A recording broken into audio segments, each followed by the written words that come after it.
In this video, I'm going to show you how you can use two different stringers to create a long stairway. Now, the reason for this, and I went a little farther than I should on the height. I would imagine this isn't going to be a common stairway, even though I have built long stairways like this before using 3x12 stringers and walls, supporting walls underneath them.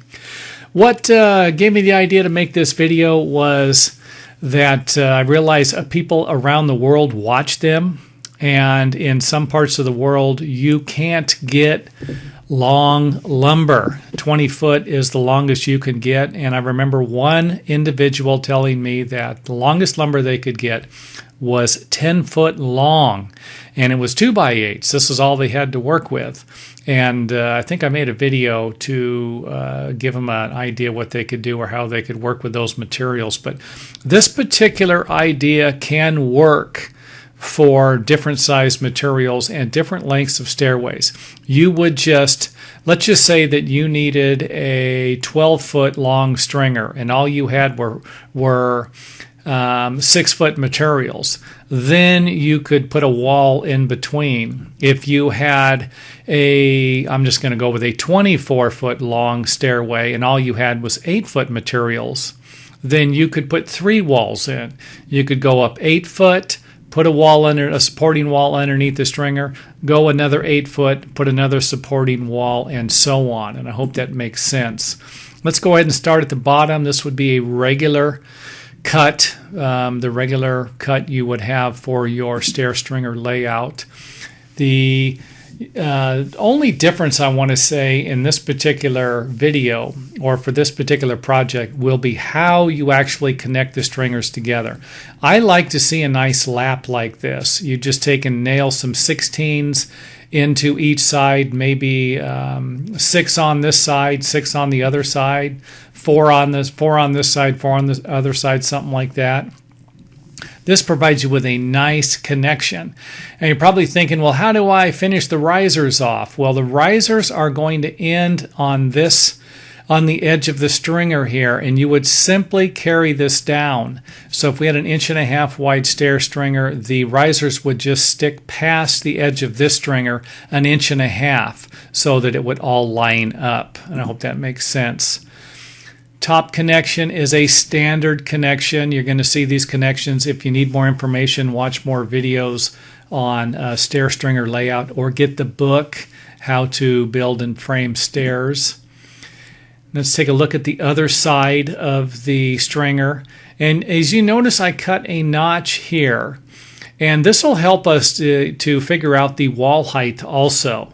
If you have, let's just say you have 10 risers, and this is the 10th riser right here. So this riser and they're all 7-inch risers.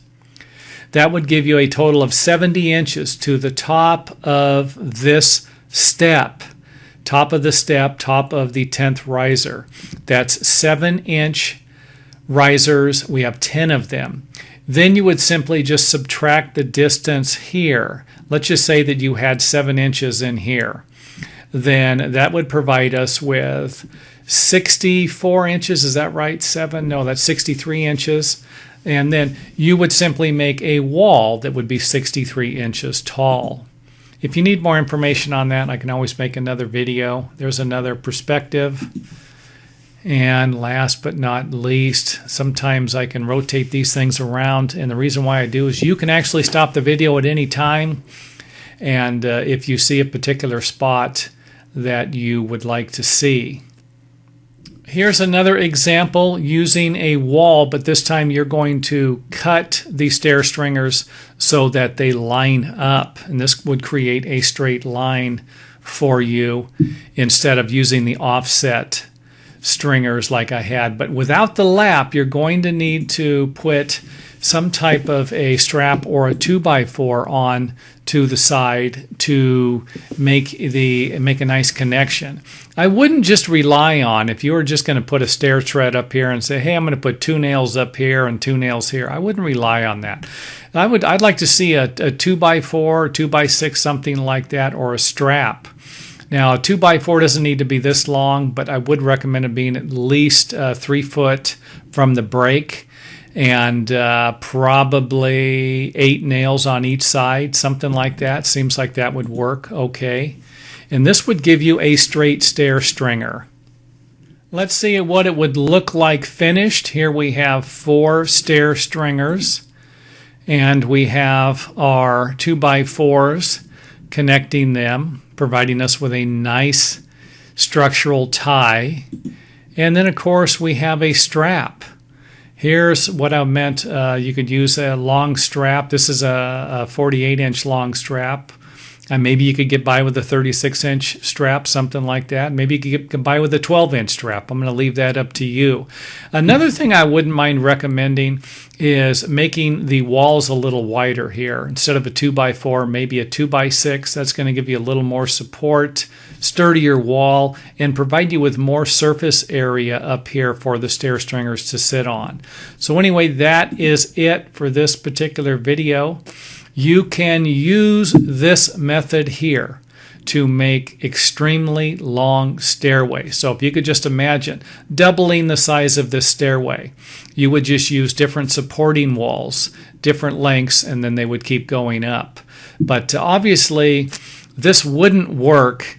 You wouldn't be able to build a, let's say, a stairway, let's just say 300 feet in the air. You would need some other type of support systems for the walls and stuff like that. Once you get, I would imagine once you get into a wall where you're above 16 feet, you have a supporting wall that's 16 foot tall or taller, you're probably going to need some type of engineering to keep something like this, to make it sturdy and safe.